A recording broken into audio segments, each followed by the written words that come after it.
Colegas, un saludo cordial. Vamos a continuar con el avance de la cardiología, con el tema 4, que es uno de los temas más importantes. Si es que hay que estudiarse, hay que detener a estudiarse dos temas con bastante detalle, es tanto la cardiopatía isquémica y la insuficiencia cardíaca. Y son los dos temas que vamos a ver ahora. Hagamos una pequeña introducción y mencionemos primero el concepto. ¿Qué es cardiopatía isquémica? Su mismo nombre nos está aclarando el concepto, ¿no? Cardiopatía, o sea, es una enfermedad del corazón que está debido a poco riego, que está llegando poco oxígeno a cierta área o a todo el corazón. Eso es cardiopatía isquémica. Y se va a dar por un desbalance entre el aporte de oxígeno y la demanda de oxígeno que tenga el corazón. Me hago entender. Es que el corazón en un área o en su totalidad está recibiendo poco aporte, sobre todo de oxígeno. Por eso cardiopatía isquémica. Ahora, antes de repasar, para que más adelante nosotros entendamos de una manera más fácil la interpretación del electrocardiograma y demás, acordémonos un poco de la anatomía, de la irrigación del corazón per se. El corazón tiene que estar irrigado por dos arterias, y eso lo sabemos desde la universidad. El tronco coronario izquierdo y el tronco coronario derecho, o sea, la coronaria izquierda y la coronaria derecha. Y es fácil dividir el corazón, bueno, un corazón izquierdo y un corazón derecho para su mejor entendimiento. El corazón izquierdo, ¿cómo estará irrigado? Obviamente por el tronco coronario izquierdo, o la arteria coronaria izquierda, ¿no? Esta arteria coronaria izquierda va a tener dos ramas, una que va a ser la descendente anterior y otra que va a ser la circunfleja. Entonces nos acordaremos, el corazón izquierdo está irrigado por la coronaria izquierda y esta coronaria izquierda tiene dos ramas, la descendente anterior y también va a tener la circunfleja. Esta descendente anterior va a tener dos ramitas, una que irriga el tabique interventricular y ¿cómo se dice tabique? También se dice septo, entonces estas ramas son las septales. Y otras que van a ser las ramas oblicuas. Estas oblicuas van a irrigar la cara anterior y lateral del ventrículo izquierdo. Ya, hasta ahí estamos hechos y vamos a hacer un pequeño resumen. Corazón izquierdo, tronco coronario izquierdo, de ahí sale la descendente anterior y la circunfleja. De la descendente anterior van a salir las septales y las oblicuas. ¿Para irrigar qué? Tanto el tabique interventricular y la cara anterior y lateral del ventrículo izquierdo. Luego vamos a la otra rama del tronco coronario izquierdo, que va a ser la arteria circunfleja. Y esta arteria circunfleja lo que va a tener es una rama que son las marginales, y estas marginales van a irrigar tanto la cara lateral y posterior del ventrículo izquierdo. Ahora, tenemos la coronaria derecha para el corazón derecho. Esta arteria coronaria derecha va a tener dos ramas, unas que van a ser las marginales agudas y otras que van a ser las interventriculares posteriores. Estas marginales agudas lo que van a hacer es irrigar la pared posterior del ventrículo derecho. Volvamos a repasar esta parte. Coronaria derecha, tenemos las marginales agudas y la interventricular posterior. Marginales agudas, la pared posterior del ventrículo derecho, porque ya estamos hablando de tronco coronario, ¿no? Derecho. Y la rama que es la interventricular posterior. Esta tiene dominancia. ¿A qué me refiero con la palabra dominancia? Que tiene tanto una rama para el lado derecho y para el lado izquierdo del corazón. Pero la que más sangre recibe es la dominancia derecha, o sea, la dominancia del corazón derecho. El 75% de la interventricular posterior irriga el corazón derecho, el 75%. Y solamente el 25% va a irrigar el corazón izquierdo. Para entender un poquito más, veamos este dibujo. Es bastante, sencillo, pero didáctico a la hora de aprender. Aquí tenemos, ¿no?, la irrigación del corazón. Ahora, vamos a tener acá, tenemos la aorta, y de la parte de la aorta, pues vamos a tener este tronco, ¿no?, que es el tronco coronario izquierdo, y por este lado el tronco coronario derecho. Del tronco coronario izquierdo tendremos la descendente anterior, con sus dos ramas que ya hemos mencionado hace un instante. Una que va a ser la interventricular, o que va a ser, en esta parte del tabique interventricular, que es la septal, y luego vamos a tener las otras ramas que van a ser las oblicuas. Y también vamos a tener la arteria circunfleja, ¿no?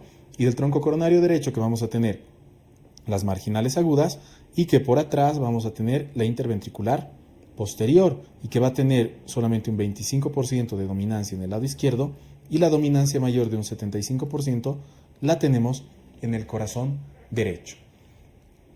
Una de estas ramas se puede afectar y va a repercutir con distinta clínica y también en su interpretación en los laboratorios. ¿Cuáles son los factores que van a desencadenar esta cardiopatía isquémica? Hay varios factores, hay modificables, no modificables, causas que disminuyen el aporte y otras causas que aumentan la demanda. Ya habíamos dicho hace un momento, es un desbalance entre el aporte de oxígeno y la demanda del mismo. Ahora, pero hay otros factores que también son de riesgo. Algunos son modificables y otros no son modificables. Como por ejemplo, un factor modificable. ¿Le puedes decir a una persona que deje de comer sal? Sí, es un factor modificable. ¿Que haga ejercicio? Sí, es otro factor modificable. ¿Que deje de consumir bebidas alcohólicas o comida grasa? También, o de fumar. Son factores que se pueden modificar, por eso se denominan modificables. Ahora, hay factores que no son modificables, como por ejemplo el sexo masculino. Por incidencia, hay mayor incidencia de cardiopatía isquémica en el sexo masculino, entonces es un factor de riesgo no modificable. Antecedentes de tener un familiar menor de 45 años que haya tenido un problema cardíaco de cardiopatía isquémica, es otro factor de riesgo no modificable. Ser un varón mayor de 45 años o una mujer posmenopáusica es otro factor que no es modificable. Entonces, estos factores son alteraciones, o factores, mejor dicho, que no se pueden modificar. Ahora, dentro de las causas per se, tenemos causas que disminuyen el aporte al corazón, que hacen que el corazón tenga menos riego, o sea, menos oxigenación en ciertas áreas. Estas pueden ser obstrucciones, estenosis, por ejemplo, por placas ateromatosas. O también puede ser porque a cierta área del corazón no le está llegando mucho oxígeno, pero debido a que la sangre no tiene mucho oxígeno. En la anemia, por ejemplo. Intoxicaciones o aumento de la carboxihemoglobina. O intoxicación por tóxicos que separen el oxígeno de la hemoglobina. O personas que no están acostumbradas y suben, digamos, a alturas bastante elevadas, también. Entonces son factores que hacen que llegue menos oxígeno a cierta área del corazón, pero porque ese oxígeno está disminuido en la sangre, no porque hay una obstrucción. Y ahí también hay causas de aumento de la demanda. El corazón puede estar bien, late. El contenido de oxígeno, perfecto, pero es mucho lo que tiene que irrigar. Como por ejemplo una persona que no es acostumbrada al ejercicio y hace mucho ejercicio. Sus tejidos demandan oxígeno porque están consumiendo todo el oxígeno, pero el corazón no puede abastecer toda esta demanda. Entonces ese aumento de demanda produce una cardiopatía isquémica secundaria a que esa persona no está acostumbrada a ese tipo de actividad, o el hipertiroidismo, o consumo de sustancias simpático-miméticas, por ejemplo, o drogas, que van a acelerar tu metabolismo y hacen que el corazón, pues obviamente, tenga menos riego sanguíneo y producen, por este caso, una cardiopatía isquémica, ¿no? La cascada de la isquemia. ¿Qué va a hacer la isquemia? Obviamente, primero va a afectar un área del corazón, porque no está siendo bien irrigado. Esta área del corazón se afecta y por ser un área afectada, obviamente, no va a trabajar bien. Entonces, ¿qué es lo que pasa? Lo primero es que cierta área del corazón tiene poco riego sanguíneo. Luego se relaja mal y la relajación dentro del ciclo cardíaco es diástole. Entonces hay una alteración a nivel de la diástole. Esa mala relajación va a llevar a que el corazón se contraiga o tenga una hipoquinesia, o sea, se contraiga con menos fuerza. Y eso es lo que se denomina también, o sea, una alteración del ciclo cardíaco, pero en la parte de la sístole, ¿no? Una vez que se ha afectado el corazón, se ha afectado la relajación o diástole, se ha afectado la contracción o sístole, aparecen ya las alteraciones en el electrocardiograma. Y después de que aparecen las alteraciones en el electrocardiograma, casi junto, va a aparecer la clínica, la sintomatología de la cardiopatía isquémica, que es el dolor de tipo anginoso. Todos recordamos, se afecta el corazón, luego se afecta la diástole, luego la sístole, hay alteraciones en el electrocardiograma y luego hay el dolor de tipo anginoso y clínica de la cardiopatía isquémica. Si el corazón se ha afectado, está latiendo mal, ha habido las alteraciones, se va a producir un dolor y ese dolor es característico. El dolor, muchas veces nosotros hemos escuchado angina. ¿Qué será la angina? La angina es el dolor torácico secundario a la cardiopatía isquémica. O en otras palabras, es el dolor que se produce a nivel del corazón, que es irradiado, ¿no? Que luego lo vamos a ver eso, pero secundario que el corazón está siendo mal irrigado. Eso es lo que nosotros denominamos angina. Ahora, el dolor torácico es característico, ¿no? Es un dolor a nivel del corazón que se irradia al brazo, a la mandíbula, a la zona interescapular, que se acompaña de un complejo vegetativo, de un cortejo vegetativo. Pero ¿cuándo aparece? Tenemos un vaso sanguíneo. Se obstruye el 30%, no aparece dolor. 40% no aparece dolor. 70% del vaso se cierra y va a aparecer dolor, pero en ejercicio. Quiere decir que si una persona tiene una angina, o sea, tiene dolor secundario a la isquemia, Cuando realice ejercicio, el 70% de la luz de ese vaso está obstruida.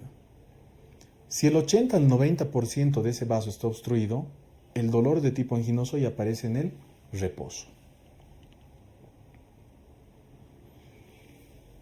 Vamos a diferenciar la angina estable y la angina inestable. Y obviamente la angina inestable va a estar dentro del síndrome coronario agudo, pero las vamos a diferenciar las dos primero, la estable de la inestable. Una persona, con el pasar de los años, va formando placas ateromatosas. Esas placas ateromatosas no son sintomáticas en un principio, llegan a tapar el 70% de la luz de ese vaso y ya van a producir síntomas. Una angina, pero que generalmente va a ser estable en un principio. ¿Qué quiere decir estable? Que esa persona no se cansa. Por ejemplo, va a venir un abuelito a consulta y le va a decir siempre que yo llego a mi edificio y vivo en el tercer piso. Cuando estoy llegando al tercer piso me molesta porque estoy cansado y siento ese dolor en el pecho, esa falta de aire, me da náuseas, se me nubla la vista, el dolor se me irradia al brazo, al cuello, a la mandíbula, a la zona interescapular. Entonces, es un dolor que aparece en el ejercicio o en la actividad, pero casi siempre a la misma intensidad. O será una persona que era antes sana y te dice, bueno, yo sé correr unos 4 o 5 kilómetros, pero ahora me canso y en el kilómetro 3 ya siento un dolor en mi pecho, que se irradia. Entonces, generalmente siempre aparece a la misma intensidad del ejercicio, ¿ya? ¿Y qué también es característico de este dolor? Que el paciente descansa, en este caso el atleta o el abuelito, dice, y les va a contar en consulta, ¿no? Y luego de eso yo me he puesto a reposar o me he sentado y se me pasa el dolor. Eso es bien característico de la angina estable. Aparece la misma intensidad, desaparece con el reposo. En algunos casos, cuando ya es más severo, desaparece con la nitroglicerina sublingual o con los nitratos y que dura menos de 20 minutos. Esas son las características. Acordémonos, 70% de la luz ya me va a producir dolor en ejercicio. Este 70% me puede producir una angina estable. ¿Qué es estable? Que el dolor siempre aparece a la misma intensidad, dura menos de 20 minutos, generalmente desaparece con el reposo o con el uso de nitratos, con la nitroglicerina sublingual. Ahora, el diagnóstico va a ser clínico porque les van a contar una historia más o menos así. Hay que descartar otras entidades, como por ejemplo, ¿qué puede ser? Por ejemplo, ver un dolor que aparezca en el tórax se puede confundir bastante con una úlcera, un dolor de tipo ulceroso. ¿Pero qué pasaría con el dolor tipo ulceroso? Pues el antiácido calmaría el dolor. O puede ser, qué sé yo, un espasmo esofágico, una aclasia, donde el paciente va a sentir dolor. Obviamente, el dolor se puede confundir con un dolor de tipo infarto, pero que además va a tener otra sintomatología. El dolor va a aparecer con la comida. O sea, el paciente también va a tener disfagia, ¿no? O puede ser un dolor de tipo osteomuscular, que, qué sé yo, al hacer ejercicio o otra actividad se hayan lesionado alguno de los pectorales, algún músculo. Entonces, ¿el dolor cuándo va a aparecer? El dolor en el nivel del tórax, pues cuando se esté realizando el ejercicio. Entonces, hay que realizar el diagnóstico diferencial y luego enfocarnos con la clínica del paciente para poder diagnosticar esta patología. El electrocardiograma muchas veces es normal, pero lo característico es que haya un desnivel. Entonces va a haber una infradesviación del ST, ¿no? Sabemos, el electrocardiograma, la onda P, el complejo QRS y la onda T. Ese espacio, el ST, va a estar más abajo del nivel normal. Eso es lo que se llama infradesnivelación del ST, que es muy característico de este tipo de angina. Vamos viendo. Vamos a ver el manejo, tanto la prevención y la mejora del pronóstico, y qué vamos a hacer en estos pacientes cuando les viene el dolor, cómo vamos a tratar de forma aguda y cómo tratamos también la parte crónica. La prevención, sabemos que cuando se están formando estas placas ateromatosas, que me había olvidado explicarles, pero voy a mencionar ahora que es una placa ateromatosa. Estas placas ateromatosas se pueden pues ir a pegar ahí las plaquetitas, ¿no? Esta, digamos, es una placa y se pega plaqueta, plaqueta, plaqueta y va a obstruir más un vaso. Entonces, ¿cómo podemos prevenir? ¿Y cómo mejoramos el pronóstico a que no se salga una de esas plaquitas más las plaquetas y tapen un vaso? Pues vamos a antiagregar para que esas plaquetas no se peguen. Y vamos a antiagregar ya sea con ácido acetilsalicílico y también si es que el paciente no tolera esto podemos utilizar copidogrel. En estos pacientes, como ya son pacientes con riesgo cardíaco, Utilizamos la atorvastatina, la rosuvastatina o cualquiera de estos agentes, o sea, las estatinas, para disminuir el LDL menor a 70, porque eso es lo que se aconseja en pacientes con riesgo cardíaco. Eso en cuanto a la mejora del pronóstico y a la prevención. Sintomático. Es una angina estable. El paciente está con dolor. ¿Cómo lo podemos tratar? Pues vasodilatando, utilizando nitratos sublinguales. Y en la forma crónica, ¿cómo podemos prevenir a que este paciente, bueno, ya digamos que el paciente te dice siempre siento ese dolorcito que me va molestando constantemente, ¿podemos utilizar otro tipo de tratamientos? Sí. Uno que es de primera línea, los beta bloqueantes. Pero pueden haber pacientes que no toleren los beta bloqueantes o que sean bradicárdicos o qué sé yo, o que tengan asma y demás. Podemos utilizar calcio antagonistas, nitratos y también la evibradina. Esta parte de toda la explicación también lo tenemos en los ABC-MEDs para que puedas ir viendo y repasando, ¿no? Ahora, ¿hay pacientes que tienen esta sintomatología y no tienen obstrucción? Sí, efectivamente hay pacientes. Una es de que hace un momento te había mencionado, tenemos dos troncos, el coronario izquierdo y el coronario derecho. Y cualquiera de sus ramas principales se puede obstruir y causar esta clínica, sí. Pero nosotros también sabemos que todo el corazón tiene que ser irrigado y hay microcirculación, como estamos viendo acá, ¿no? En todos estos vasitos de acá, pequeños vasitos. Esos vasitos también pueden afectarse, alterarse, obstruirse, no obstruirse, pero estenosarse y hacer que llegue menos riego a cierta área del corazón. Eso es lo que se denomina síndrome X, o una afectación no de la parte macrovascular, pero sí microvascular. Entonces, afectación de la parte microvascular sin obstrucción denominada síndrome X. El manejo es el mismo que el de la angina estable, pero es un poquito más rebelde esta patología.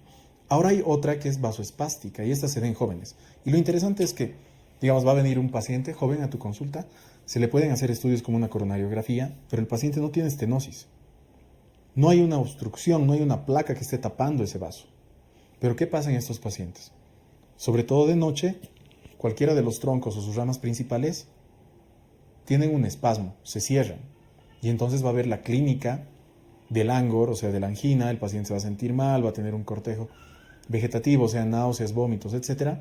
Y es porque ha habido un espasmo. Y ese es el síndrome conocido como Prince-Metal, ¿no? Entonces, cuando escuchamos esta enfermedad, es un paciente que tiene obviamente una angina, tiene una obstrucción, tiene cardiopatía isquémica secundaria al espasmo que sufre algún vasito sanguíneo, ¿ya? Ahora, se da en jóvenes, generalmente es nocturno. Puedes utilizar la ergonomina para simular este cuadro. Generalmente se utiliza eso para el diagnóstico, se aplica ergonomina al paciente y eso va a producir el espasmo, entonces se puede diagnosticar esta patología porque eso va a repercutir en el electrocardiograma y pues nos daremos cuenta de que esa es la entidad que está causando la clínica en el paciente. El tratamiento, calcio antagonistas. ¿En qué difiere del otro tratamiento? Es que en este tipo de patología no se utilizan los beta bloqueantes. ¿Por qué? Porque se ha demostrado que los beta bloqueantes producen o pueden llegar a producir espasmos en los vasos sanguíneos. Entonces van a empeorar la clínica del paciente. Ya hemos mencionado lo que es la angina estable y obviamente tendrá que haber otra entidad que es la angina inestable. Y será lo contrario del anterior. Hemos dicho que en la angina estable pues aparece la misma intensidad, dura poco, desaparece con los nitratos y etc. Pero la angina inestable es todo lo contrario, va a ser un dolor de tipo anginoso igual, o sea, va a ser un dolor torácico irradiado al hombro, al brazo, a la mandíbula, a la zona interescapular, pero que aparece de forma rápida, que el paciente antes no la tenía o que tiene una evolución bastante rápida o que ha aparecido después de un infarto de miocardio. Eso es lo que nosotros denominamos angina inestable. Aparece en reposo, es de muy rápida evolución o que recientemente ha aparecido sin que antes haya una angina estable o que ha aparecido después de un infarto agudo de miocardio. Ahora, ¿cómo se podrá diagnosticar? En estos pacientes que van a venir con dolor torácico y con toda esta característica de angina, se les realiza una coronariografía. En la coronariografía pues se verá uno de los vasos estenosados. También se le puede realizar una ergometría. ¿Qué es una ergometría? Es que el paciente te va a decir, antes yo era deportista o soy deportista y aguantaba todo un partido, pero ahora ni 5 minutos ya me viene el dolor y estoy mal, o sea que ha sido de muy rápida evolución. sospechamos de una angina inestable, se le pide a la persona que se suba sobre una cinta, se le hace realizar ejercicio y se miden tres cosas: la frecuencia cardíaca, la presión arterial y el electrocardiograma. Entonces esa persona, al aumentar su actividad física, va a producir esta isquemia, va a producir el cierre de uno de estos vasitos, se simula, se ve en el electrocardiograma y se diagnostica la angina inestable porque se está reproduciendo en la cinta. Esa es la ergometría. Ahora, hay personas obviamente que no les puedes hacer subir una cinta, una persona bastante añosa o que tenga un trauma, una lesión, etcétera, pero se puede realizar esto con una ecocardiografía de estrés. Esta ecocardiografía obviamente te va a ir mostrando las zonas que están mal irrigaditas, ¿no? Pero ¿por qué de estrés? Porque puedes utilizar dos fármacos, la dobutamina y el dipiridamol, que van a producir estrés, que van a producir bastante secuestro de oxígeno en el corazón. Al producir ese secuestro de oxígeno o estrés, van a simular esta clínica de isquemia también. Entonces, simula la clínica de isquemia, va a haber cambios en la presión arterial, en la frecuencia cardíaca y sobre todo en el electrocardiograma, y se puede diagnosticar la angina inestable, ¿no? O también con la gammagrafía de perfusión para ver qué lugares del corazón están mal perfundidos en cierto momento. También TAC de coronarias, pero que son menos utilizadas. Ahora, ya hemos diagnosticado al paciente. El paciente tiene una obstrucción en un vaso. ¿Qué tenemos que hacer? Pues desobstruir ese vaso. Ya sea que la obstrucción sea por un trombo o una estenosis o lo que sea. Pero ¿cómo tenemos que actuar? Dilatando ese vaso, haciendo que el riego de sangre vaya al lugar que está mal irrigado. Tenemos dos opciones. Una, meter un catéter y dilatar ese vaso sanguíneo. Y la otra opción es poner un injerto desde la aorta hasta el lugar que está siendo mal irrigado, hasta la zona proximal. O sea, dos cosas. Una que destapas para que pase la sangre y otra que le pones un injerto que le va a mandar sangre directamente desde la aorta. ¿En qué difiere? Lo más utilizado, obviamente, el injerto tiene que ser una cirugía, es más complicada, es la angioplastia coronaria transluminal percutánea, que nosotros la conocemos como ACTP. Esta angioplastia, como su nombre lo dice, angioplastia, porque va a remodelar el vaso sanguíneo, transluminal, porque está yendo por medio del vaso, percutánea, porque se realiza con un catetercito a través de la piel que vas a ingresar a este vaso sanguíneo, coronaria, porque vas a ir a las coronarias. ¿Qué hace? Entra el catéter, llega al lugar estenosado y lo dilata. Es la técnica más utilizada. Y la otra técnica, como les había mencionado, es poner un injerto desde la aorta hasta el lugar que está siendo mal perfundido. Ahora, ¿cuáles serán las indicaciones? En casi todos los casos se utiliza el ACTP, ya, la angioplastia coronaria transluminal percutánea. Y en los casos excepcionales que te voy a comentar ahora, se hace injerto sí o sí. ¿Cuándo se hace un injerto? Cuando está afectado un solo vaso, pero tiene que ser el tronco coronario izquierdo, porque ese tronco coronario izquierdo sabes que irriga la gran parte del corazón. Tiene dos ramas, la descendente anterior, las circunflejas, y sus otras ramas más. Entonces, gran parte del corazón está siendo irrigado por este tronco coronario izquierdo. Si el tronco coronario izquierdo está afectado, se hace bypass. Luego, si no está afectado este tronco coronario izquierdo, pero hay afectación de dos vasos sanguíneos, y estrictamente uno de esos dos vasos tiene que ser la descendente anterior, también se realiza un bypass, un injerto. Entonces, un solo vaso si es el tronco coronario izquierdo. Dos vasos si es que uno de esos dos vasos es la descendente anterior y el otro vaso puede ser cualquiera. Cuando ya son tres vasos, sí o sí se realiza injerto. O en la parte multivaso o cuando el paciente tiene diabetes mellitus o una disfunción ventricular. Esas son las excepciones. En todos los demás casos realizas una angioplastia transluminal percutánea, coronaria, ¿no? Cuando realizo injertos, recordemos, un solo vaso que sea el tronco coronario izquierdo, dos vasos, uno de esos tiene que ser la descendente anterior, tres o más vasos, o si el paciente tiene diabetes mellitus o una disfunción ventricular. Ahí se realiza injertos. Hemos visto hace rato angina estable y hemos visto angina inestable, pero dentro de la clasificación no tenemos que olvidarnos que la angina inestable forma parte del síndrome coronario agudo, y eso lo vamos a repasar aquí. Hemos dicho, angina estable, ya sabes lo que es una placa heteromatosa bastante pequeña que no está molestando mucho al paciente, que será más o menos la obstrucción de un 70% de su luz, pero que disminuye después del reposo o con la nitroglicerina, dura menos de 20 minutos y siempre aparece en la misma intensidad del esfuerzo. Eso angina inestable, ya está. Ahora, síndrome coronario agudo por algo se denomina síndrome coronario agudo, o sea, es un conjunto de signos y síntomas que aparecen de forma rápida en un paciente. Y no solamente va a ser la angina inestable, hay muchas entidades. Y van a ser tres, que nos tenemos que acordar. El síndrome coronario agudo se va a dividir en, ya sea una angina inestable, un infarto agudo de miocardio no Q, o un infarto agudo de miocardio sí Q o transmural. ¿Y cómo diferenciamos estas? Acá en el gráfico podemos ver que puede haber ya sea un trombo no oclusivo o una placa que esté completamente cerrando ese vaso sanguíneo. Si ese vaso sanguíneo se ha cerrado completamente, es un infarto, que todos lo conocemos. O sea, sabemos, ¿no? Un trombo ha salido de cualquier lugar o una placa se ha roto y ha tapado un vaso sanguíneo completamente. Eso es lo que sabemos que se llama infarto agudo de miocardio. Se ha infartado una zona. De golpe no le está llegando el riego sanguíneo. ¿Y qué es lo característico? Todo el vaso sanguíneo está obstruido, como podemos ver en la imagen. Se denomina síndrome coronario agudo con elevación del ST, porque el ST se eleva en cualquier derivación de acuerdo a qué sector del corazón esté afectado. Ese es el síndrome coronario agudo con elevación del ST. Y va a producir un infarto agudo de miocardio transmural, porque todo el vaso sanguíneo está afectado. Obviamente los marcadores de daño miocárdico van a estar elevados. Ahora, ¿qué pasa si no está obstruido completamente el vaso sanguíneo, pero sí gran parte? Es un trombo no oclusivo, por ejemplo, como lo podemos ver acá. No cierra todo el vaso sanguíneo, entonces va a formar un síndrome coronario agudo sin elevación del ST, como podemos ver acá. Síndrome coronario agudo sin elevación del ST, porque no todo el vaso sanguíneo está obstruido. Y luego vemos las enzimas de daño miocárdico, sobre todo la CPK y la troponina. Estas enzimas están elevadas.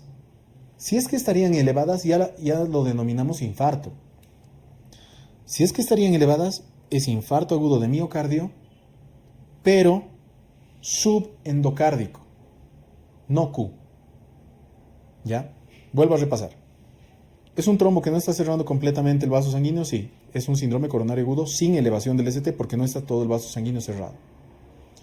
¿Hay elevación de la troponina o de la CPK, o sea, de las enzimas de daño coronario, de daño del corazón, perdón? Sí. Entonces ya es un infarto. Va a ser un infarto agudo de miocardio no completo. Entonces subendocárdico no Q. ¿Qué pasaría si este trombo es un trombo grande, no ha cerrado el vaso sanguíneo completamente? ¿Qué denominamos? Lo mismo, síndrome coronario agudo sin elevación del ST. Y nos hacemos la misma pregunta. ¿Pero las enzimas de daño cardíaco están elevadas? Y tu respuesta es no. Si es que no están elevadas, ahí sí vamos a denominar el cuadro como una angina inestable. ¿Ya? Entonces repasamos. Viene el paciente a tu consulta, desaparece el dolor rápido con nitroglicerina, siempre la misma intensidad, angina estable. Ya sabemos su manejo. Viene a consulta, el paciente está completamente mal, le realiza un electrocardiograma, una coronariografía, qué sé yo. El vaso está completamente tapado y además hay elevación del ST, infarto agudo de miocardio, transmural. Listo. Viene el paciente a consulta, está completamente mal, descompensado, tiene dolor torácico, cortejo vegetativo, etc. Realizas una coronariografía, ves que el vaso sanguíneo no está completamente tapado. Y no se está elevando el ST, es un síndrome coronario agudo, entonces sin elevación del ST. Pides enzimas de daño miocárdico. Esas enzimas de daño miocárdico están elevadas, sí, ya es un infarto, pero no Q, no transmural, entonces va a ser un infarto agudo de miocardio sin elevación del ST, también llamado subendocárdico, no Q. Ahora, viene el paciente, está completamente mal, le haces una coronariografía, ves que el vaso sanguíneo no está completamente tapado, no se está elevando el ST, entonces síndrome coronario agudo sin elevación del ST. Les pides las enzimas de daño miocárdico, no están elevadas, entonces es una angina inestable. Y así vamos a catalogar todas como angina estable, o ya sea angina inestable, infarto no Q o infarto sí Q transmural.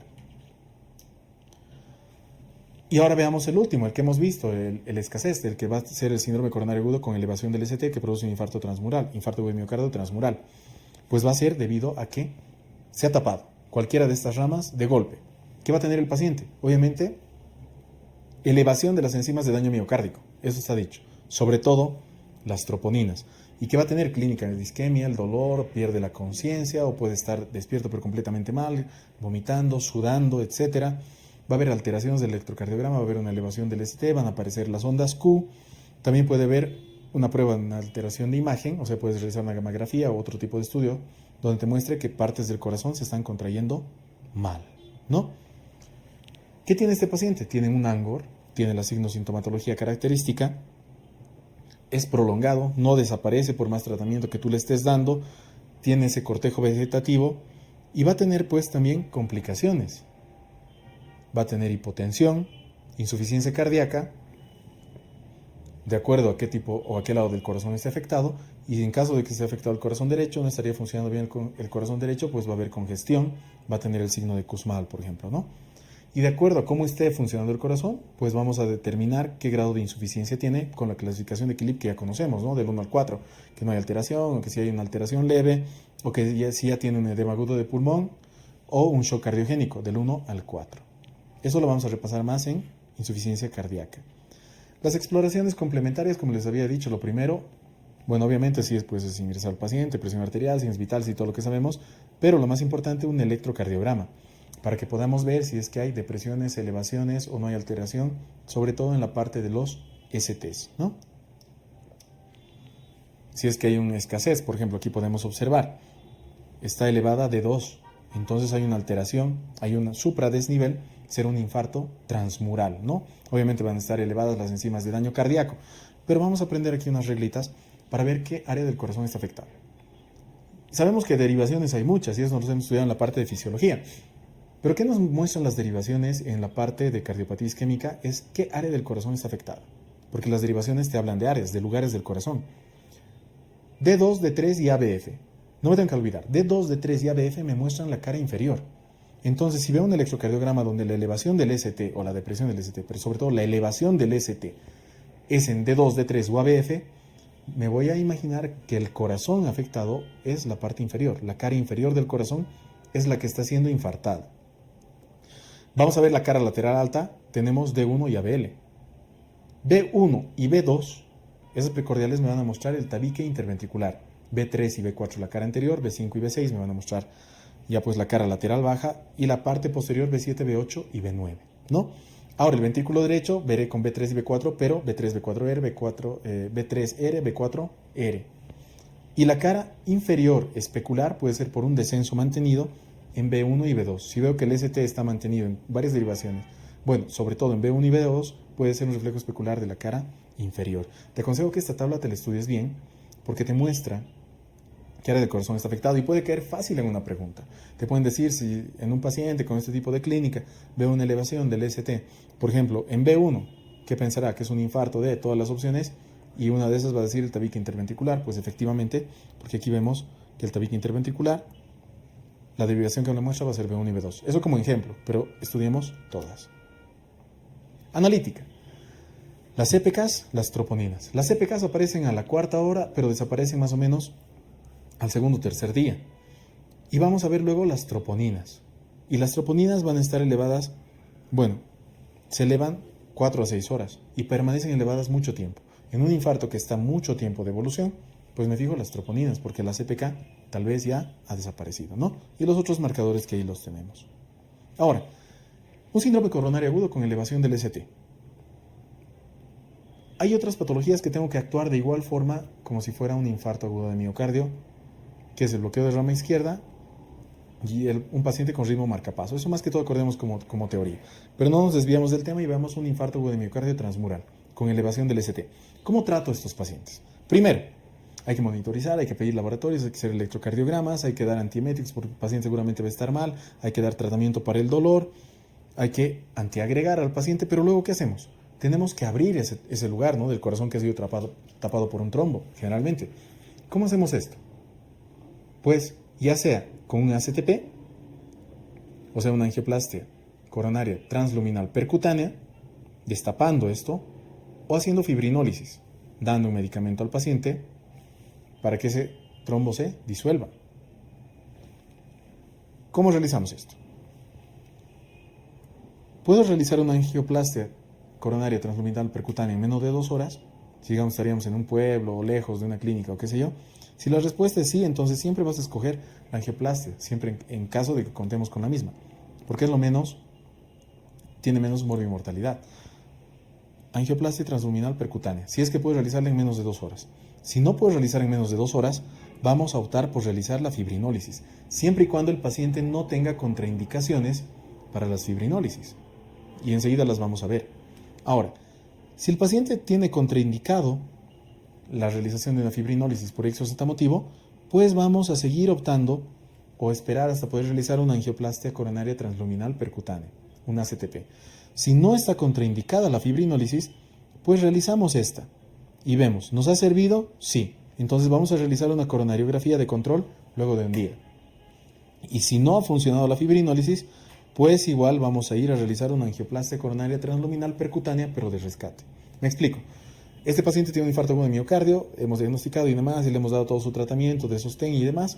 Ahora, ¿qué hacemos? Tenemos que disolver lo que está tapando ese vaso sanguíneo, generalmente con ACTP. ¿Puedo realizar una ACTP antes de 2 horas? Si la respuesta es sí, sí o sí, nosotros hacemos una ACTP. Si no se puede, vamos por la fibrinólisis. Este paciente tal vez tiene contraindicado realizar una fibrinólisis, entonces sí o sí optamos de nuevo por el ACTP. Si no tiene contraindicado la fibrinólisis, pues lo vamos a fibrinolizar. Ahora, este paciente lo hemos fibrinolizado. ¿Ha servido? Sí, pues ya, fenomenal. Y si no ha funcionado, pues igual vamos a ir a hacer una ACTP de rescate. Tratamiento médico de todo el síndrome coronario agudo que les había mencionado hace un momento, pues vamos a ver en la parte aguda que tenemos que realizar sí o sí el electro, pero luego vamos a antiagregar con ácido acetil salicílico, clopidogrel o combinando ambos, y también tenemos que realizar una anticoagulación y a la vez tratar el dolor, sobre todo con nitroglicerina. Eso estamos entendiendo, eso está entendido. Y repasemos igual en los ABC-METs. Pero ¿cómo vamos a mantener tratado a este paciente? Antiagregando con lo mismo ácido acetil salicílico o clopidogrel, además de dar beta bloqueantes y ECAs y también estatinas, porque son pacientes pues, de altísimo riesgo cardíaco. Ha salido el paciente del infarto. Pero ¿qué otras alteraciones puede tener? Un lugar de su corazón estaba mal. No ha sido bien irrigado. Obviamente va a estar debilitado. Esta área de corazón debilitada se puede romper, puede producir una rotura cardíaca. Sale sangre del corazón y va a producir un taponamiento, ¿no? Entonces una de las complicaciones del infarto es la rotura cardíaca complicada con taponamiento. ¿Qué más puede pasar? Este corazón que ha sido afectado por la mala perfusión, puede ser que en la pared de uno de los ventrículos pues se forme un saco, lo que se conoce como aneurisma, ya sabemos. Y este aneurisma, ¿cómo lo vamos a tratar? Solamente con seguimiento bastante estricto del paciente, haciendo controles. Pero ¿cómo lo diagnosticamos? Este paciente, el corazón ha sido reperfundido, ya se ha normalizado el electrocardiograma, pero en su control vemos que hay una elevación del ST en B1 y en B4. B1 y B4 está constantemente elevado el ST. ¿Qué vamos a pensar? Sospechamos en aneurisma de carácter ventricular, ¿no? Ahora, puede haber daño en el lado derecho del corazón, infarto del lado derecho del corazón. ¿Cómo nos vamos a dar cuenta? Obviamente en el electrocardiograma, pues una elevación del ST en B3R y en B4R, pero a la vez indirectamente por los signos. Si el corazón derecho, que sabemos que es donde llega la vena cava inferior, la vena cava superior, el seno coronario, no está botando esa sangre, ¿qué va a pasar con el paciente? Se va a congestionar. Gran parte de esa sangre va a venir por la yugular, ¿no? Entonces va a haber el signo de Kussmaul. Cuando apretamos el abdomen de ese paciente va a haber mayor todavía, ¿no? Podemos ver esa ingurgitación venosa. Hay hepatomegalia, hay edemas. Este paciente no está funcionando bien el corazón derecho. Podemos ver en un electrocardiograma un ritmo taquicárdico con un QRS ancho. Podemos pensar en la complicación, si es que este paciente tiene un infarto agudo de miocardio, como taquicardia de tipo ventricular. Es otra complicación frecuente post-infarto agudo de miocardio. O que el pericardio en sí sea afectado. También puede haber una afectación netamente del pericardio, una pericarditis post-infarto agudo de miocardio. Y eso es lo que se llama patología pericárdica síndrome de Dressler. Síndrome de Dressler es una patología o complicación, daño del pericardio luego de un infarto agudo de miocardio. Y el tratamiento es mediante corticoides, AINES y colchicina generalmente. No causa muchos problemas. Deja de pensar en la vida y resuélvete a vivirla. Hemos concluido un tema bastante complicado, bastante amplio, pero vemos que enfocando los conceptos más importantes, vamos a llegar a contestar las preguntas el día del examen. Espero que haya sido de su utilidad y nos vemos en un siguiente tema de la cardiología.